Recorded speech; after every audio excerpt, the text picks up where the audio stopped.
full, so. Yeah, you can go in next. All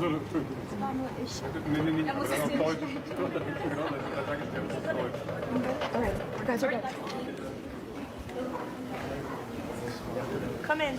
Come in.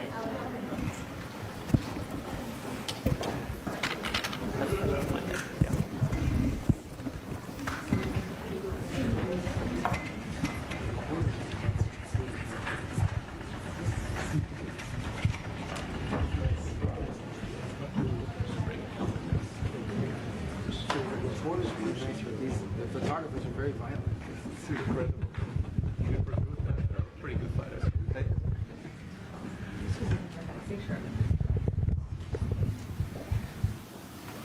Well, thank you very much, everybody. We have a meeting with a man who's become a friend of mine, and we've known each other for a little while in some very interesting times, and we get along. Our countries get along very well.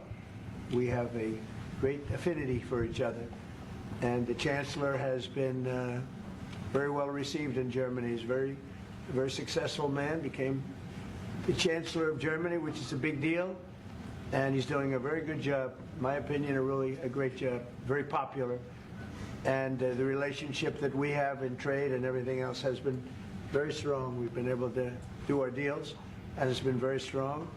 We'll obviously be talking a little bit about Iran today, and he's been helping us out. We've been very nice, actually, and that is coming along, as you see, very well. They have no Navy. It's been knocked out. They have no Air Force. It's been knocked out. They have no air detection. That's been knocked out. Their radar has been knocked out. And just about everything's been knocked out. So we'll see how we do. But we're doing very well. We have a great military, and they're doing a fantastic job. So we'll be talking about that. And we're talking about some very big trade deals. And those I know will work out too. So I just want to say it's a great honor to have you at the Oval Office. The beautiful Oval Office, beautiful White House. It's a special place, even from your standpoint. And you have some very special places too. And I look forward to being with you. Thank you very much. Thank you. Thank you, Mr. President, for having me here in this Oval Office for the third time now. Yeah. Really happy to have the opportunity to speak with you in these challenging times. We are on the same page in terms of getting this terrible regime in Tehran away, and we will talk about the day after, what will happen then if they are out. We have to talk about our trade agreement, which I would like to be in place as soon as possible. And we have to talk about Ukraine. There are too many bad guys in this world, actually, and this is an issue we have to talk about because we all want to see this war coming to an end as soon as possible. But Ukraine has to preserve its territory and their security interests, and, well, we will talk about that. Right. We will. Looking forward to that. Well, thank you for being here. Thank you That's some for your interesting. hospitality. Thank you for letting me spending the night in your guest house. That's It's a right. very, very good. comfortable place. You liked it, right? Absolutely. Yeah, great place. And a famous place. That's Yeah. good. Very So famous. many former presidents. That's right. Yeah. Very famous place. Any questions? Mr. President, did Israel force your hand to launch these strikes against Iran? Did Netanyahu pull the United States into this war? No, I might have forced their hand. You see, we were having negotiations with these lunatics, and it was my opinion that they were going to attack first. They were going to attack. If we didn't do it, they were going to attack first. I felt strongly about that. And we have great negotiators, great people that do this very successfully and have done it all their lives very successful. And based on the way the negotiation was going, I think they were going to attack first. And I didn't want that to happen. So if anything, I might have forced Israel's hand. But Israel was ready and we were ready, and we've had a very, very powerful impact because virtually everything they have has been knocked out now. Their missile count is going way down. Amazingly, they're hitting countries that were, let's call them neutral, right? They lived together for a long time. I think they were surprised. I was surprised. I think and now those countries are all fighting against them and fighting strongly against them. Someday they'll write a story and they'll say why they did that, but they hit countries that had nothing to do with what's going on. They were sort of leaving everything alone. All of a sudden they had missiles shot in, which shows you the level of evil that we're dealing with. They'll hit people that were actually at least somewhat friendly, and they had no problems with it. Also hitting only civilian places, hotels and apartment buildings, and we're hitting them where it is much more appropriate. We're hitting them very hard, and the big scale hitting goes now. They no longer have air protection. They no longer have any detection facilities at all left, and so they're gonna be in for a lot of hurt. These are bad people. These are people that killed. I guess it's 35,000. It's coming out 35,000 over the last 3 weeks. Protesters, 35,000 violently killed. So these are bad people, and the leader of the pack is gone. And as you know, 49 people were taken out in the first hit, and I guess there was another hit today on the new leadership, and it looks like that was pretty substantial also. So they're getting hit very hard, and we'll see what happens. A lot of people are coming forward. A lot of the people you would least suspect want to quit. They want to have immunity. They're asking for immunity, and probably at some point they'll be dropping, as you would say, laying down their guns. We'll see what happens. In the meantime, we're just continuing to go forward. Our military is the #1 in the world by far, and we are. Everything's big in my book. Venezuela was big. This is big. The original hit, Midnight Hammer, was big. Everything you view is big, but it's not considered very big by some standards, by some of our standards. We have a military like no other military that's ever been built. So was that the imminent threat? Was that the imminent threat? Mr. President, what's the worst case scenario that you have planned for in Iran? Well, I don't know if there's a worst case. We have them very much beaten militarily from the military standpoint. They're still lobbing some missiles. At some point, they won't even be able to do that because we're hitting all of their carriers. We're hitting all of their missile stock. You know, they built up all these missiles over the last few years. They had a lot of them. They've shot a lot of them, and we're knocking out a lot. I guess the worst case would be we do this and then somebody takes over who's as bad as the previous person, right? That could happen. We don't want that to happen. It would probably be the worst. You go through this and then in 5 years you realize you put somebody in who was no better. So we'd like to see somebody in there that's going to bring it back for the people. And we'll see what happens with the people. You know, they have their chance. And we've said don't do it yet. If you're going to go out and protest, don't do it yet. It's very dangerous out there. A lot of bombs are being dropped. But I would say that would be about the worst. Do you have someone in mind right now? Because you said all the people you did have in mind have been taken out. What do you think? Well, most of the people we had in mind are dead.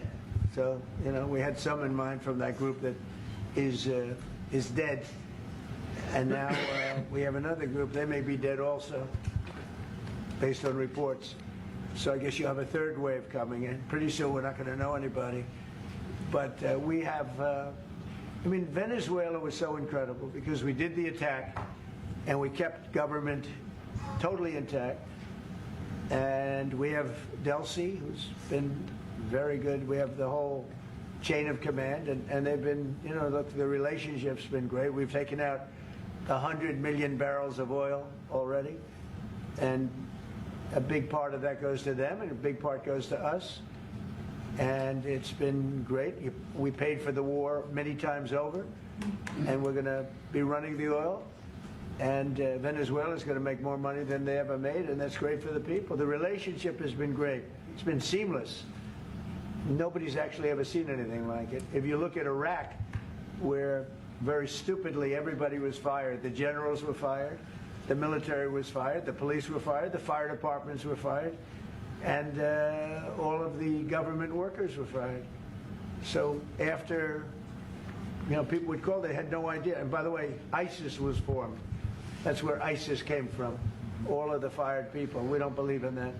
So we'll see what happens. But First, we have to finish off the military. Mr. President, just to be clear, Mr. President, Crown Prince Reza Pahlavi, is he an option at all in your mind? I guess he is. Some people like him, and we haven't been thinking about too much about that.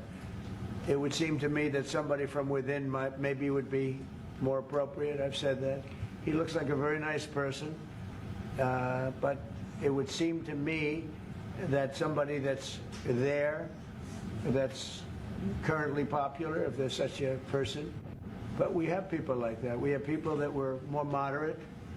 You know, these were radical lunatics, and you know what they get? They get nothing. All they do is kill people. Mr. President, to be clear, what exactly was the imminent threat, Mr. President? What exactly was... Your turn, please. Mr. President, are you going to take the heat off the Europeans to potentially help you? Mark Rutte called on the allies to also help you, and are you going to let...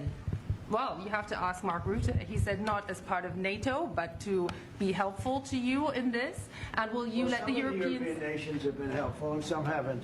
And I'm, very surprised. Germany's been great. He's been terrific. Others have been very good, terrific. I think that the head of NATO, Mark, is fantastic. Okay, Mark Rutte. I think he's fantastic. But some of the European, like Spain, has been terrible.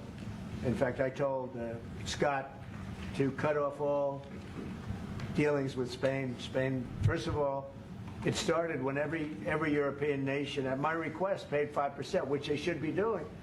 And everybody was enthusiastic about it, Germany, everybody. And Spain didn't do it. And now Spain actually said that we can't use their bases, and that's all right. We could use their base if we want. We could just fly in and use it.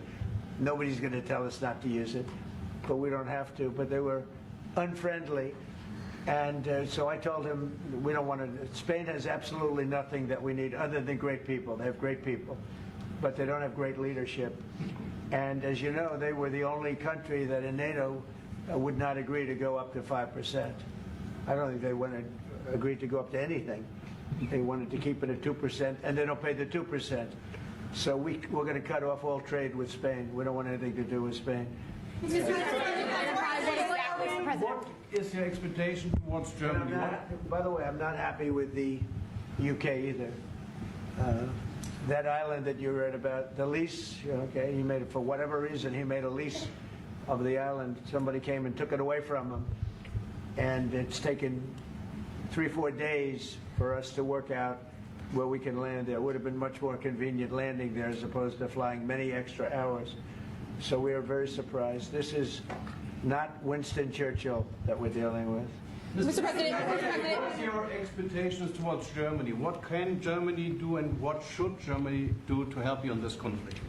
Well, I think they're doing it. I mean, they're letting us land in certain areas, and we appreciate it. And they're just making it comfortable. We're not asking them to put boots on the ground or anything. I mean, we're just they're a respected country.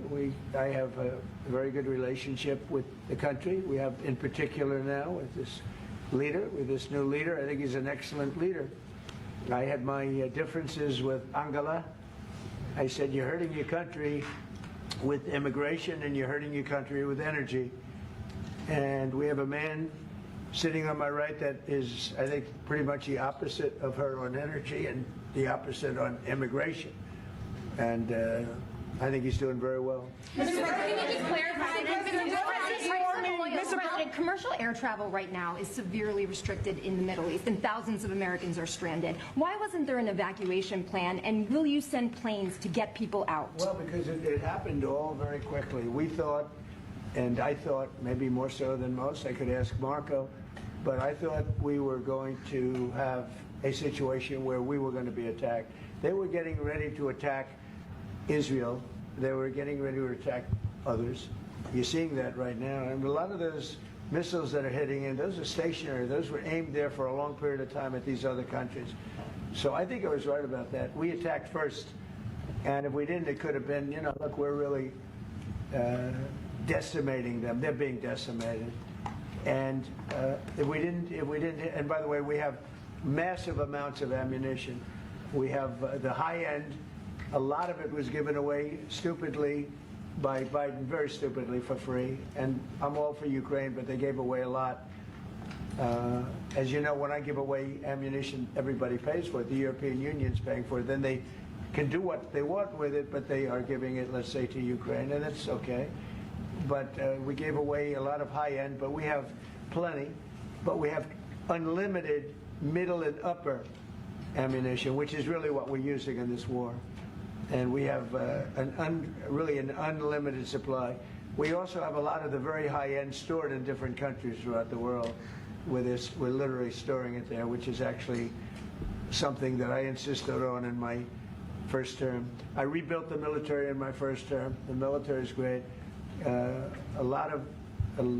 Unbelievable amount of ammunition, or munitions, as they say, we're giving away to, the Wall Street Journal incorrectly covered the story when they said that it was given away to the Middle East. Not to the Middle East, it was given away to Ukraine. Very little was given to the Middle East. Middle East would buy a lot, and some of the nations, because they're rich, they have a lot, but it was given away to Ukraine.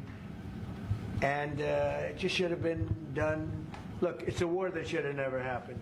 If I were president, that war would have never happened.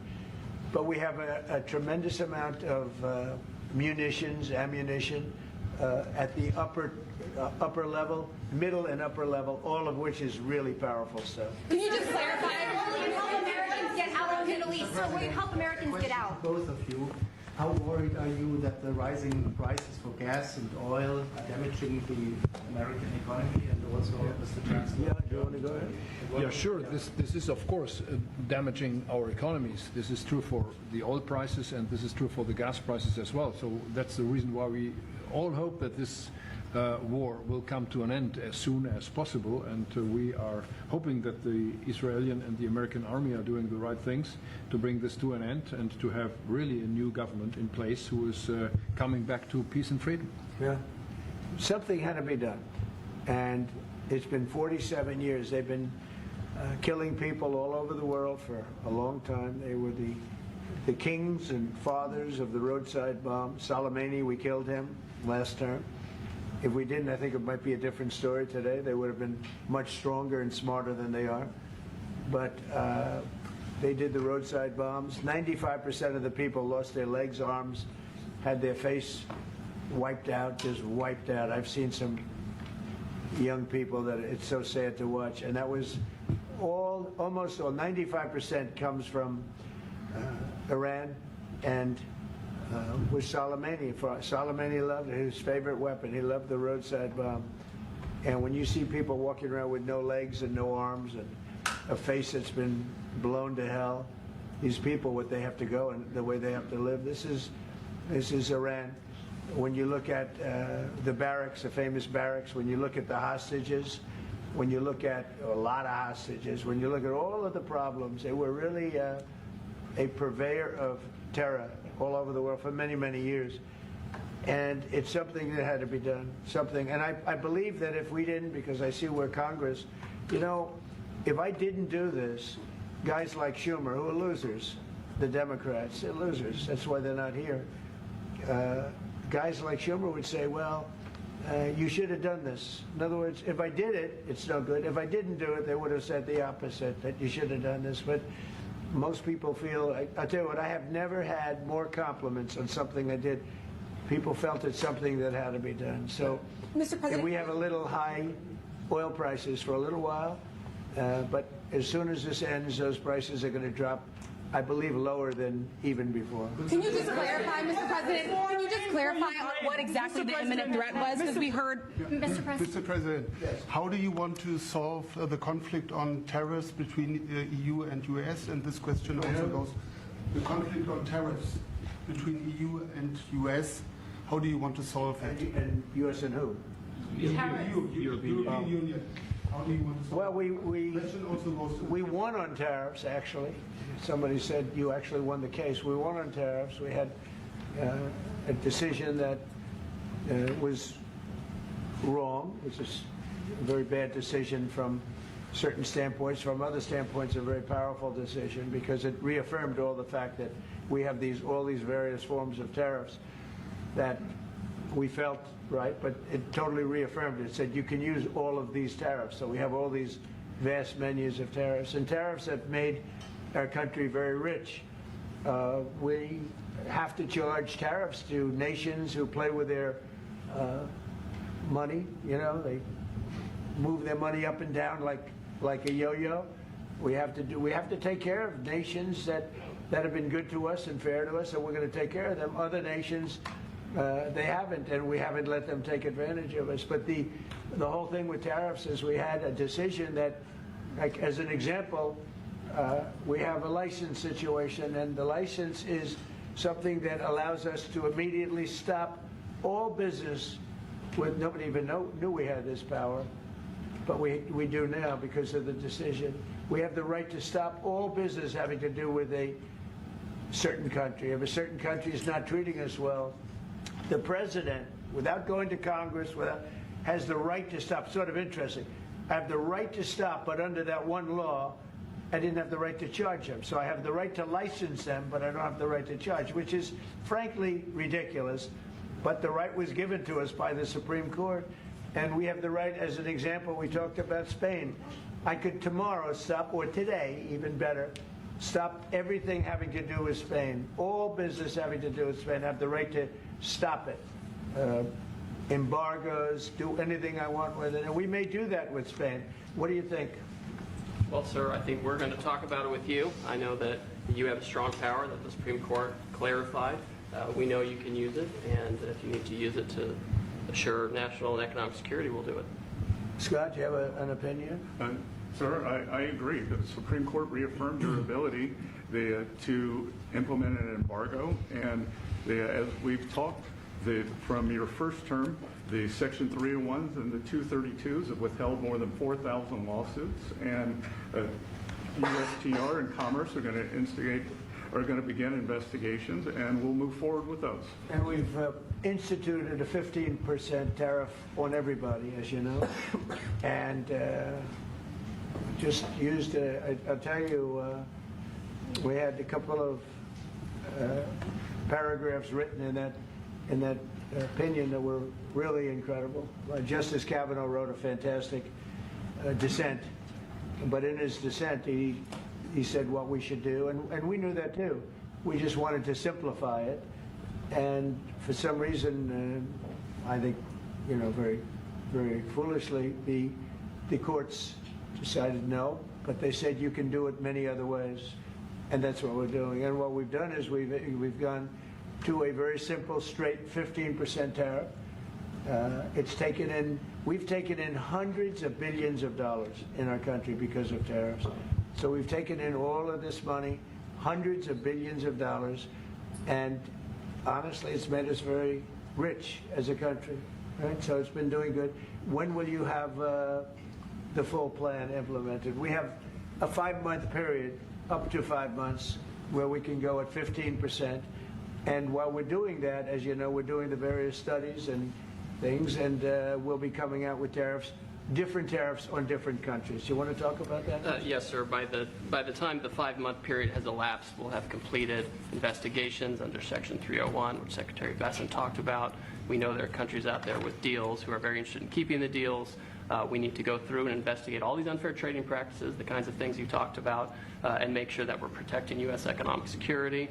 We know there are countries. How are we going to treat Germany? Well, I think you should hit them very, very hard. Right there.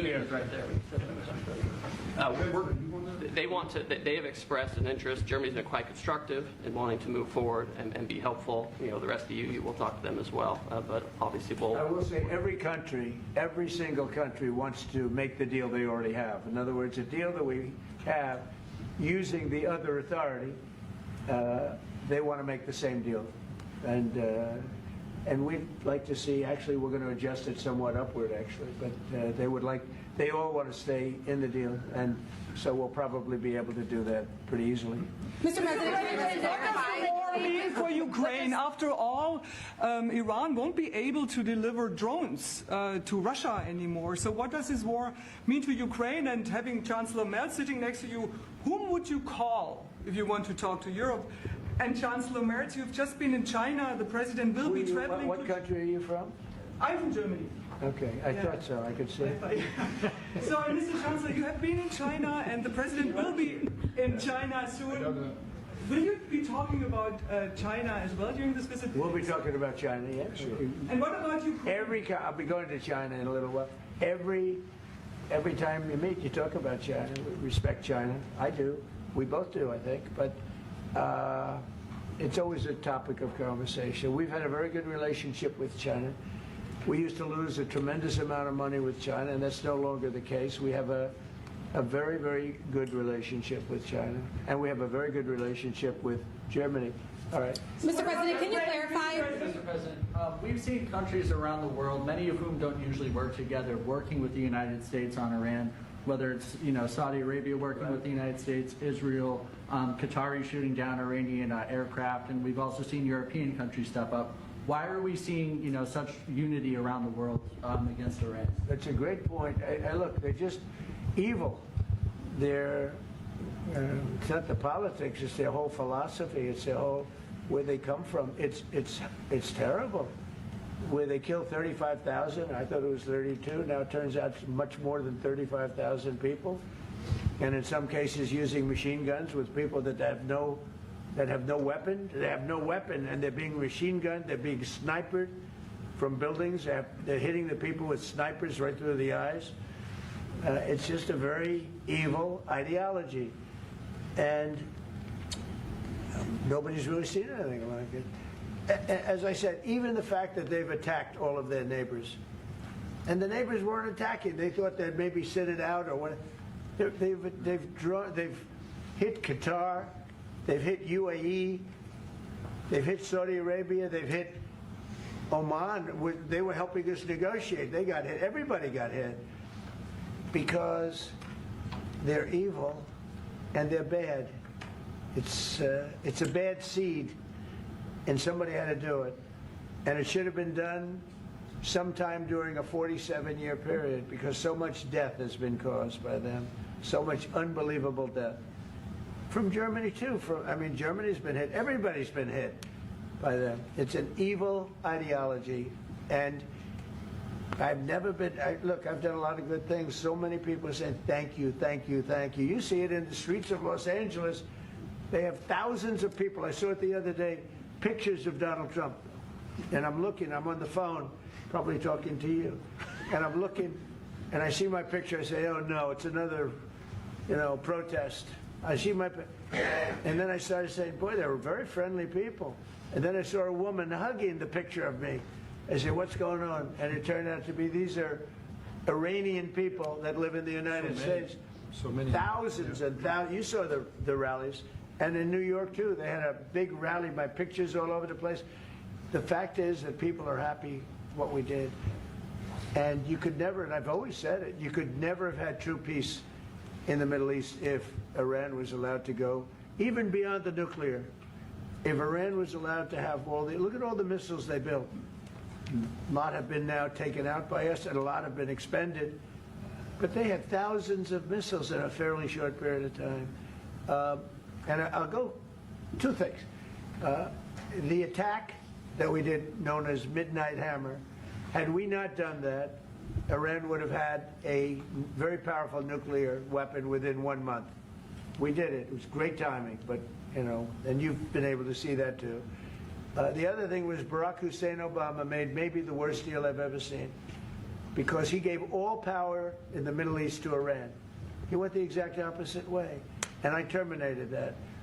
If I didn't terminate that deal, they would be sitting with a massive nuclear weapon 3 years ago, which would have been used already on Israel at least, and other countries also. And we wouldn't be talking about it right now. But if I didn't terminate the deal that Obama made, giving them everything, including plane loads of cash. Do you remember the airplane flew over there? It was a Boeing 757. There was two of them loaded. They took out all the seats. It was loaded with green cash. So much cash that it was in Virginia, Maryland, and Washington, D.C. They got all the cash from all the banks. They put it, and they flew it to Iran. I never knew a president had that power. I'm going to maybe try it sometime if it's okay. I think I'm going to do it. I'll fly it somewhere. Nobody's ever seen anything like it. 2 planes loaded from floor to ceiling big planes, Boeing 757s, taken over there and given cash. In addition to that, he was giving them billions of dollars. But worse, he was giving them the right to have the path to a nuclear weapon. And that deal expired. A lot of people said, oh, you terminated it. Well, it was going to be terminated anyway because it expired. It gave them the right to have top-of-the-line nuclear weapon. If they had, because they're crazy. They're crazy.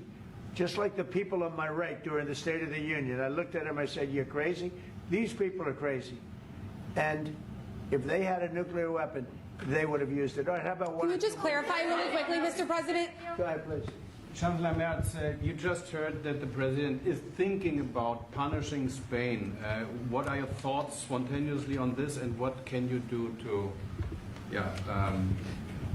Well, the answer on that is quite simple. We are trying to convince Spain to catch up with the 3% or 3.5%, which we agreed on in NATO. And as the President said, it's correct. Spain is the only one who is not willing to accept that. And we are trying to convince them that this is a part of our common security, that we all have to comply with these numbers, and this is 3.5 for military and another 1.5 for our military infrastructure. So Spain has to comply with that. Mr. President, can you just clarify? Spain has been very, very uncooperative, and so has UK. Now, the second one is shocking, but this is not the age of Churchill. I will say the UK has been very, very uncooperative with that stupid island that they have, that they gave away and took a 100-year lease, having to do with perhaps indigenous people claiming the island. They never even saw the island before. What's that all about? And they ruin relationships. It's a shame. It's and that country, UK, and I love that country. I love it. My mother was born there. I love it. My mother was born there. My father was born. Right? He knows all about my father. My father was born there. So, you know, very places that you sort of automatically very feel warmly about. But the UK, what they're doing with energy and what they're doing with immigration is horrible. You have the North Sea. Somebody said yesterday, what would you do if you were the UK? Open up the North Sea. They got windmills all over the place that are ruining the country, ruining the landscapes, ruining the beautiful fields. Open up the North Sea. It's one of the greatest, think of it, they buy their energy from Norway, which gets the energy, the oil, from the North Sea. So Norway drills in the North Sea and sells it to UK. And UK has a better part of the North Sea. So open up that. And number two, illegal immigration. They got to solve that problem. And I must say, that's not only UK, that's other parts of the European Union. They have the same problem. Immigration and energy. The energy is through the roof, the highest in the world. And the immigration was, I mean, you know, look, you have places where in the UK, you have a terrible mayor of London, terrible, he's an incompetent guy. But you have Sharia courts. You don't have Sharia courts. You don't want Sharia courts. You have Sharia courts adjudicating law. So it's very simple. Immigration, very importantly, immigration and energy. And you bring it back. Otherwise, you're not going to bring it back. Mr. President, can you just clarify what kind of was Iran? I have a question for the Chancellor and for you. Please. To the Chancellor, Chancellor Merz, you've called for unity and joint force in this moment against Iran. What does that look like to you? And then, Mr. President, where is getting a deal with Russia and Ukraine on your priority list right now? Okay, So we, as I said in Germany the last 2 days, we are supporting the United States and Israel to get rid of this terrible terrorist regime, and we are looking forward to a day after, and we have to talk about the strategy, what is following after this regime is away, and we have to strategize on this entire region, and we are having a high interest in common approach and common work and what we can do, and this is important not just for the Americans. This is extremely important for Europe and extremely important for Israel and their security. So we are really looking forward to find ways how to deal about the day after. And as far as Russia, Ukraine, where is it on my priority list? Very high. We thought that, I thought it was going to be one of the easier ones. I've settled 8 wars, and actually maybe one more than that. But minimum 8 wars, big ones, potential India, Pakistan, big wars, very important, big ones. I thought this was going to be much easier than it is. There's tremendous hatred between President Putin and President Zelensky, tremendous hatred. I've seen a lot of hatred in my life, but I think this is about top scale. I believe it's going to happen. Sometimes I blame one, sometimes I blame the other. I think it's going to happen, but it's high on my list. Not in that it affects the United States so much, because it's very far away, but last week, I just see last week and for the last 4 weeks actually, 32,000 soldiers died. 32,000. And it's been averaging 25 to 30,000 soldiers a month have been dying in that stupid war. And I'd love to see it ended. It's the worst that there has been since World War II. If you can't get a deal, what will that mean for you? All you can do is do your best. You know, it takes 2 to tango, and they have to get along. They have to be able to talk to each other. They hate each other a lot. That has an impact. You know, it really has an impact. It's bad for both. The saddest is that if the election weren't rigged, my election, that war would have never taken place. And you know what else wouldn't have taken place? Allowing 25 million people to pour through an open border, that wouldn't have taken place. A lot of things would have been different. But we're doing very well, and I think a big factor in this world and future factor is what we're doing right now with Iran. If we don't stop them, or if we didn't stop them, or if we didn't start, they've been decimated. But if we didn't do what we're doing right now, you would have had a nuclear war, and they would have taken out many countries, because you know what? They're sick people. They're mentally ill, sick people. They're angry. They're crazy. They're sick. Thank you very much. Thank you very much. American troops? Have you spoken to the families, Mr. President?